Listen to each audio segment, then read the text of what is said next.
हरियाणा की हर अपडेट के लिए बेल आइकन दबाएं और सब्सक्राइब करें STV Haryana news. Haryana news देख रहे हैं आप और मैं हूं आपके साथ सोनिया सत्यानिता। रुक कर लेते हैं फटाफट हरियाणा की ओर। किसान नेता राकेश टिकैत ने कहा कि हम बैकफुट पर नहीं हैं, हम जहां थे वहीं हैं। संयुक्त किसान मोर्चा ने 6 फरवरी को 3 घंटे चक्का जाम का ऐलान किया है। राकेश टिकैत ने विदेशी हस्तियों की आंदोलन पर टिप्पणी पर कहा कि मैं विदेशी कलाकारों को नहीं जानता, लेकिन जो समर्थन कर रहे हैं वो ठीक है। हमारा कौन सा कुछ लेकर जा रहे हैं। गाजीपुर बॉर्डर पर कील हटाए जाने को लेकर टिकैत ने कहा कि एक एक कील हटाकर ले जाएंगे।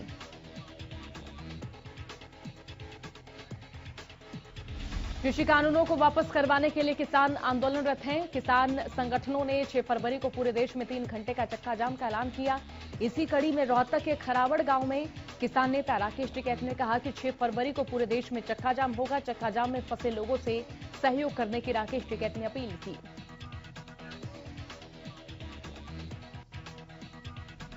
और वहीं किसानों से आह्वान किया गया कि चक्का जाम में लोगों की सहायता करें और उनके खाने पीने की व्यवस्था भी की जाए ताकि लोगों को किसी तरह की कोई परेशानी ना हो।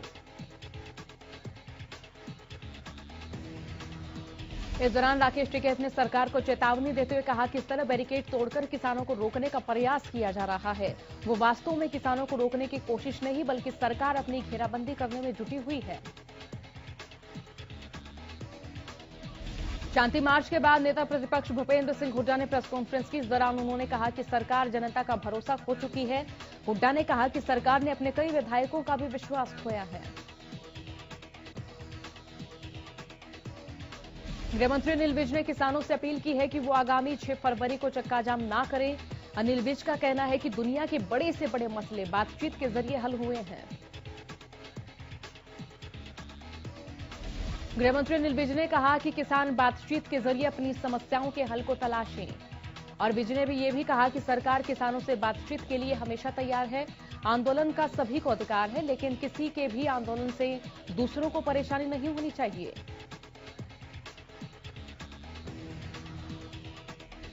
कृषि मंत्री जेपी दलाल ने कहा कि कांग्रेस किसानों के कंधे पर बंदूक रखकर चला रही है। किसान आंदोलन का हल केवल बातचीत से ही संभव है। उन्होंने कहा कि कानून किसानों के हित में है। अगर किसान चाहते हैं तो सरकार इन्हें 1.5 साल के लिए टाल भी सकती है।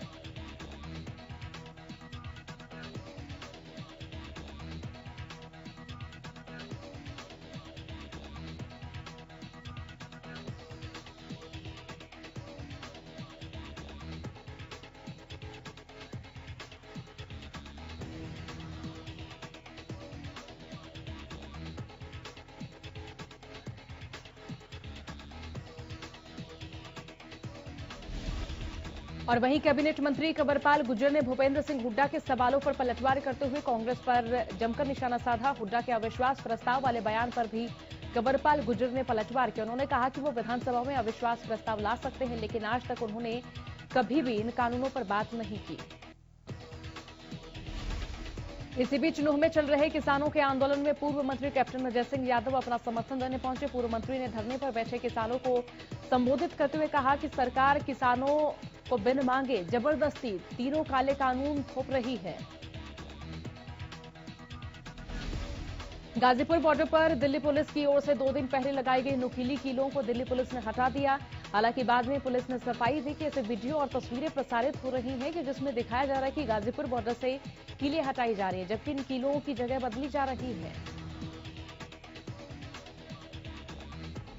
इससे पहले खबर आई थी कि किसानों से मिलने के लिए 10 विपक्षी दलों के सांसद गाजीपुर बॉर्डर पहुंचे थे, लेकिन तारबंदी और बैरिकेडिंग के साथ लगी नुकीली कीलों की वजह से वो दिल्ली की सीमा से यूपी गेट तक नहीं पहुंच सके थे।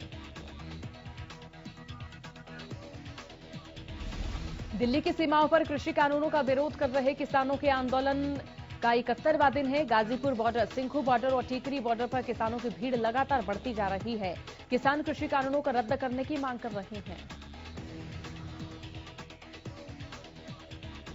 टीकरी बॉर्डर पर धरनारत किसानों के लिए गुरुवार को मनोरंजन की व्यवस्था हुई। पंजाबी गायक हर्फ चीमा और गलाव वरीच ने पंजाबी गीतों से किसानों का हौसला बढ़ाया। किसान आंदोलन में इंटरनेट की समस्याओं से निपटने के लिए किसानों ने अब मंदिर गुरुद्वारों का सहारा लेना शुरू कर दिया है। गांव के किसान अब मंदिर गुरुद्वारे के भीतर मीटिंग के अनाउंसमेंट करवाते हैं और एक जगह एकत्र होकर आगे की रण करते हैं। 6 फरवरी को संयुक्त किसान मोर्चा के आह्वान पर पूरे देश में दोपहर 12 बजे से 3 बजे तक चक्का जाम किया जाना है। चूंकि हरियाणा के कई जिलों में इंटरनेट बंद है और सिरसा जिला भी इंटरनेट से बाधित हो रहा है। 3 दिन तक यह इंटरनेट बंद रहा था और ऐसे में किसानों ने पुराने दौर को अपने प्रचार के जरिए बनाए हैं। कृषि कानूनों को रद्द करने की मांग को लेकर किसानों का आंदोलन जारी है। किसान अलग अलग तरीके अपनाकर कानूनों का विरोध कर रहे हैं। गुरुवार को धनाना गांव का किसान दूल्हे के लिबास में ट्रैक्टर पर आंदोलन स्थल पर पहुंचा। इस दौरान गांव के अन्य किसान बाराती बनकर नाचते हुए धरने पर पहुंचे। दुल्हा बनकर पहुंचे किसान ने कहा कि केंद्र सरकार किसानों की मांगों पर गंभीर नजर नहीं आ रही है और ऐसे में सरकार का ध्यान आंदोलन की ओर लगाने के लिए उन्हें दूल्हे के लिबास में प्रदर्शन स्थल पर पहुंचकर किसानों का समर्थन किया है। कैथल के गांव धुंदरेडी में एक परिवार ने अपने बेटे की शादी पर किसान आंदोलन को समर्थन देते हुए 20 फरवरी को युवक की शादी में शादी के कार्ड पर चौधरी छोटूराम का चित्र लगवाया है और उस पर किसान नेता सर छोटूराम और शहीद भगत सिंह का चित्र लगाया गया है।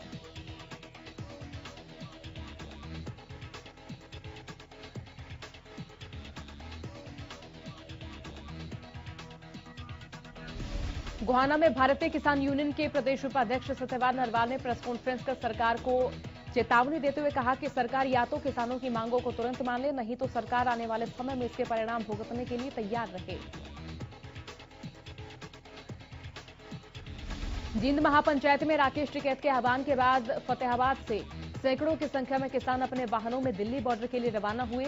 पूर्व विधायक बलवान सिंह दौलतपुरिया की अगुवाई में जिले भर के किसानों ने दिल्ली के टीकरी बॉर्डर के लिए कूच किया।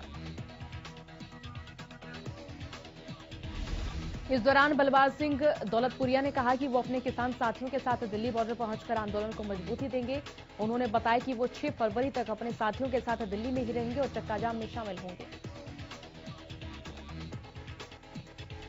हांसी के रामायण टोल प्लाजा पर पहुंचे युवा किसानों ने दिल्ली की सीमाओं को बंद किए जाने का विरोध किया। युवा किसान नेताओं का कहना है कि प्रशासन ने सड़कों को बंद कर किसान आंदोलन को दबाने और बदनाम करने की कोशिश की है। किसानों का कहना है कि जिस तरह से रास्तों में किले बिछाकर किसानों को रोका जा रहा है, ठीक उसी तरह से राजनेताओं को गांव में आने से रोकने के लिए भी इन किलों का इस्तेमाल किया जाएगा।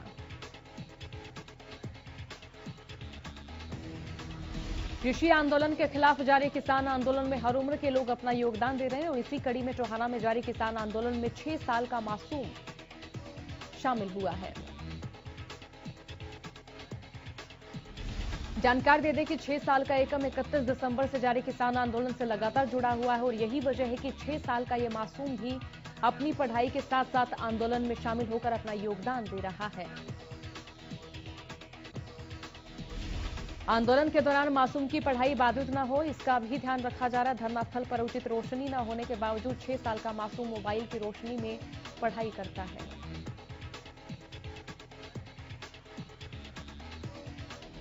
किसान आंदोलन के चलते 6 फरवरी को 12 बजे से 3 बजे तक प्रदेश के सभी राजमार्ग, हाईवे और स्टेट मार्ग जाम करने का फैसला लिया गया, जिसमें उकलाना के किसान सूर्यवाला चौक को जाम करेंगे।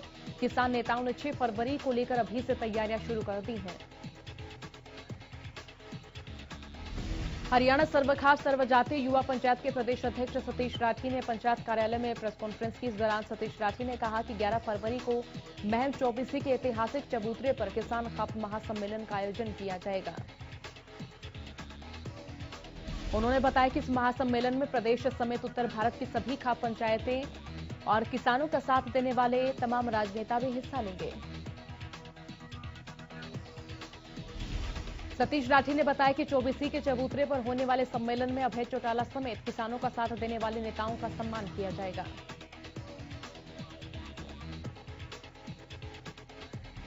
कैथल रोडवेज डिपो को अब तक आंदोलन से 25 लाख के करीब नुकसान हो चुका है और दूसरी ओर बस न चलने से यात्रियों को भी परेशानियों का सामना करना पड़ रहा है। कैथल डिपो के बेड़े में 120 बसें शामिल हैं। इनमें से किसान आंदोलन से पहले 21 बसें दिल्ली रूट पर दौड़ती थी और रोजाना एक बस 15,000 के करीब आमदनी विभाग को जमा कराती थी। कैथल और दिल्ली के बीच सड़क की दूरी करीब 200 किलोमीटर है और इससे यात्री भी परेशान हो रहे हैं।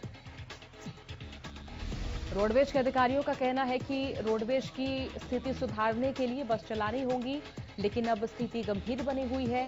ऐसे में बसों के छोटे रूट किए गए हैं। हरियाणा सर्व कर्मचारी संघ के कर्मचारियों ने कैबिनेट मंत्री मूलचंद शर्मा के दफ्तर का घेराव किया। पिछले काफी समय से लंबित पड़ी मांगों को लेकर कर्मचारी संघ लगातार विरोध प्रदर्शन कर रहे हैं, लेकिन सरकार की ओर से कोई प्रतिक्रिया सामने नहीं आने के बाद कर्मचारियों ने उनके दफ्तर का घेराव किया। दफ्तर के बाहर प्रदर्शन को देखते हुए पुलिस प्रशासन ने सुरक्षा बढ़ा दी। कैबिनेट मंत्री मूलचंद शर्मा के दफ्तर के चारों ओर पुलिस ने बैरिकेडिंग की। मूलचंद शर्मा के दफ्तर के बाहर पुलिस ने कई वाटर कैनन की गाड़ियों को भी खड़ा किया था।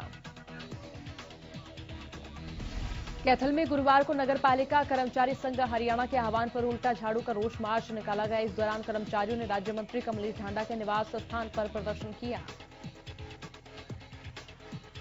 गौरतलब है कि कर्मचारी ठेका प्रथा खत्म करने, कच्चे कर्मचारियों को पक्का करने, पुरानी पेंशन स्कीम लागू करने समेत कई मांगों को लेकर प्रदर्शन कर रहे हैं।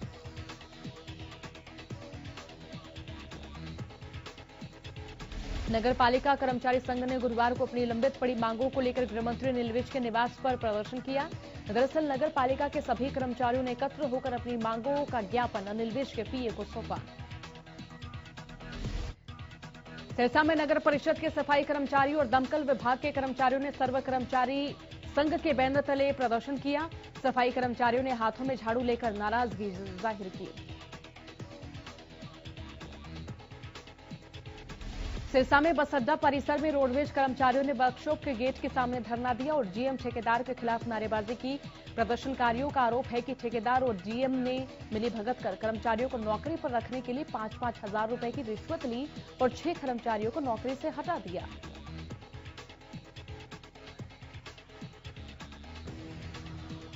गोहाना के गांव खानपुर में स्थित बीपीएस महिला विश्वविद्यालय में अस्थायी असिस्टेंट प्रोफेसरों का पिछले 20 दिनों से चल रहा अनिश्चितकालीन धरना खत्म हो गया है। अस्थायी असिस्टेंट प्रोफेसरों और विश्वविद्यालय की वाइस चांसलर के बीच हुई 3 दौर की वार्ता के बाद आखिरकार सहमति बन गई। अस्थायी असिस्टेंट प्रोफेसरों ने अपना धरना खत्म कर दिया। दरअसल असिस्टेंट प्रोफेसरों ने 7वें वेतन आयोग की सिफारिशों के अनुरूप 57,700 रुपए वेतन स्वीकृत देने की मांग की थी, जो विश्वविद्यालय की वाइस चांसलर की ओर से मान ली गई है। नेशनल आईएमए और स्टेट आईएमए के आह्वान पर पूरे भारत में मिक्सोपैथी के खिलाफ एक जंग का ऐलान किया गया। इसके तहत 1 फरवरी से 15 फरवरी तक आंदोलन किए जाएंगे। 9 फरवरी को जगह जगह पर कैंडल मार्च का आयोजन किया जाएगा। अंबाला कंटोनमेंट बोर्ड ने कचरे और प्लास्टिक से खाद और पाउडर बनाने के लिए पंजोखड़ा रोड पर लाखों रुपए की लागत से कचरा वेस्ट प्लांट बनाया है, लेकिन बिजली कनेक्शन नहीं होने से ये प्लांट अभी तक शुरू नहीं किया गया है। इसको लेकर एक जनरेटर भी लगाया गया है, लेकिन जनरेटर से प्लांट चलने पर ज्यादा खर्चा आने की संभावना है। इस बारे में जानकारी देते हुए बोर्ड के उपाध्यक्ष अजय बवेजा का कहना है कि ये प्लांट सेना और बोर्ड के सहयोग से बनाया गया है, जिससे रोजाना निकलने वाले कचरे से खाद बनाने का कार्य किया जाएगा। हरियाणा में कोरोना के आंकड़ों में लगातार गिरावट दर्ज की जा रही। बीते 24 घंटे में 69 नए मरीजों की पुष्टि हुई है। गुरुग्राम से 14 और फरीदाबाद से 6 नए कोरोना केसेस सामने आए। प्रदेश में अब तक कोरोना महामारी के कारण 3024 मरीजों की मौत हो चुकी है। हरियाणा में कुल 2,68,136 केस सामने आ चुके हैं। सिरसा में कोरोना को मात देने के लिए दूसरे चरण की वैक्सीनेशन की तैयारी शुरू हो गई है, जिसमें फ्रंटलाइन वर्कर्स को वैक्सीन लगाई जाएगी। पहले चरण में 4,885 स्वास्थ्य कर्मियों को वैक्सीन लगाई गई थी। जानकारी दे दें कि स्वास्थ्य विभाग के निदेशक ने अधिकारियों को दिशा निर्देश दिए हैं। करनाल में फ्रंटलाइन वॉरियर्स को भी वैक्सीन लगनी शुरू हो गई है। इसी कड़ी में उपायुक्त, पुलिस अधीक्षक समेत कई आला अधिकारियों ने गुरुवार को कोरोना की वैक्सीन लगवाई। सभी अधिकारी अस्पताल पहुंचे, जहां पहले से ही वैक्सीनेशन की तैयारियां थी और टीकाकरण के बाद आधा घंटा अधिकारी ऑब्जर्वेशन रूम में रहे। इस मौके पर उपायुक्त ने कहा कि कोरोना से बचाव के लिए टीकाकरण का काम शुरू हो चुका है, इससे डरने की जरूरत नहीं है, ये एक सामान्य सी प्रक्रिया है। उन्होंने लोगों से अपील की कि जब तक इस बीमारी का खात्मा नहीं हो जाता, सभी को सावधानी और सुरक्षा के लिए मास्क और सामाजिक दूरी बनाकर रखनी चाहिए। पंचकुला के सेक्टर 6 में जारी कोरोना टीकाकरण अभियान के तहत प्रदेश में फ्रंटलाइन पुलिसकर्मियों का टीकाकरण अभियान शुरू किया।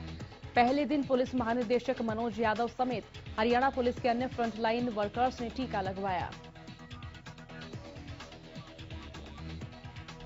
पंचकुला के सेक्टर 6 स्थित हरियाणा पुलिस मुख्यालय में डीजीपी मनोज यादव ने टीकाकरण अभियान की शुरुआत की। डीजीपी मनोज यादव ने सुबह पुलिस मुख्यालय में टीका लगवाकर फ्रंटलाइन वर्कर्स के लिए कोरोना टीकाकरण का शुभारंभ किया। विश्व कैंसर दिवस के मौके पर नागरिक अस्पताल में कैंसर जागरूकता सप्ताह की शुरुआत की गई।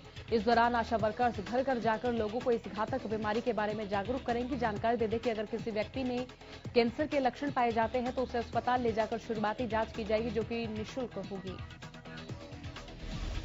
भिवानी के डीसी जयवीर सिंह आर्य ने सामान्य अस्पताल का निरीक्षण किया, जहां डीसी ने अस्पताल में मरीजों से उनका फीडबैक लिया। इसके साथ ही डीसी ने सभी वार्डों में अधूरे पड़े कामों को जल्द पूरा करने के आदेश दिए। गुरुग्राम नगर निगम ने कोरोना संक्रमण से प्रभावित हुए लोगों के लिए टैक्स में भारी छूट दी। दरअसल कोरोना संक्रमण से लोगों का व्यापार ठप हुआ, जिसके कारण लोगों को ये छूट दी गई है। गुरुग्राम नगर निगम कमिश्नर विनय प्रताप सिंह का कहना है कि मई 2020 में कोरोना वायरस को देखते हुए नगर निगम की ओर से प्रॉपर्टी टैक्स में भारी छूट की स्कीम लागू की गई थी और जिसके बाद लोगों ने उस स्कीम का भरपूर फायदा उठाया। कोरोना संक्रमण के कारण नगर निगम को काफी नुकसान भी उठाना पड़ा, जिसके बाद गुरुग्राम नगर निगम इन दिनों लोगों से प्रॉपर्टी टैक्स वसूलने में जुटा हुआ है। गुरुग्राम नगर निगम की प्रॉपर्टी टैक्स विंग ने उन डिफाल्टरों की भी लिस्ट तैयार की है जिन्होंने बार बार कहने पर भी प्रॉपर्टी टैक्स अदा नहीं किया है। अंबाला में नगर परिषद ने प्रॉपर्टी टैक्स जमा नहीं कराने वालों के खिलाफ मोर्चा खोला। नगर परिषद ने स्टाफ रोड पर एक बिल्डिंग को सील कर दिया, जिस पर लगभग 30 लाख रुपए प्रॉपर्टी टैक्स बकाया था। भारतीय रेल मंत्रालय आने वाले दिनों में देश में 360 पैसेंजर ट्रेन को मेल ट्रेन में तब्दील करने जा रहा है, जिसके तहत अंबाला रेल मंडल से 25 पैसेंजर ट्रेन अब मेल ट्रेन में परिवर्तित होने जा रही है। अंबाला रेलवे मंडल के जीआरएम गुरिंदर मोहन सिंह ने बताया कि रेलवे बोर्ड रेलगाड़ियों को स्पीड अप करने की कोशिश जरूर कर रहा है, लेकिन अभी तक अंबाला रेलवे मंडल से कितनी पैसेंजर ट्रेन को मेल ट्रेन में तब्दील किया जाएगा, इसकी औपचारिक जानकारी नहीं मिली है।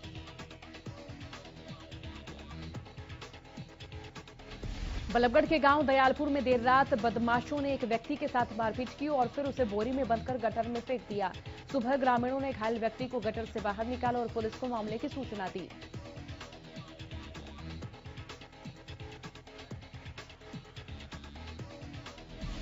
पीड़ित का कहना है कि उसका गांव के पास ही किसी व्यक्ति से झगड़ा हुआ था, जिसके बाद बदमाशों ने उसकी पिटाई की और उसके बाद उसे बोरी में बंद कर उसे गटर में फेंक दिया। वहीं सिविल अस्पताल के डॉक्टर ने बताया कि जब व्यक्ति को अस्पताल लाया गया तब उसकी स्थिति बेहद गंभीर बनी हुई थी, लेकिन इलाज के बाद हालत में काफी सुधार हुआ है। फरीदाबाद पुलिस को बड़ी कामयाबी मिली। पुलिस ने एक चोर को गिरफ्तार किया, जिसके पास से पुलिस ने 40 लाख रुपए की कीमत का सोना बरामद किया। आपको जानकारी दे दें कि आरोपी ने कुछ दिन पहले एक ज्वेलरी की शॉप में चोरी की वारदात को अंजाम दिया था। फतेहाबाद के गांव सनियान से चली रोडवेज की बस जलघर की चार दीवारी को तोड़कर अंदर जा घुसी। घटना के समय बस स्टैंड पर कोई भी नहीं था। मौसम खराब होने के कारण सवारियां नहीं मिली और बस में केवल चालक परिचालक के अलावा 2 सवारियां थी, जिससे बड़ा हादसा होने से टल गया। फतेहाबाद के गांव बैजलपुर में एक घर की छत पर अचानक आसमानी बिजली गिरी। सुबह हल्की बूंदाबांदी के बीच घर की छत पर बिजली गिरने के बाद मकान में दरार आ गई। आसमानी बिजली गिरने के बाद घर के बाथरूम में लगा गीजर भी पूरी तरह से जलकर राख हो गया।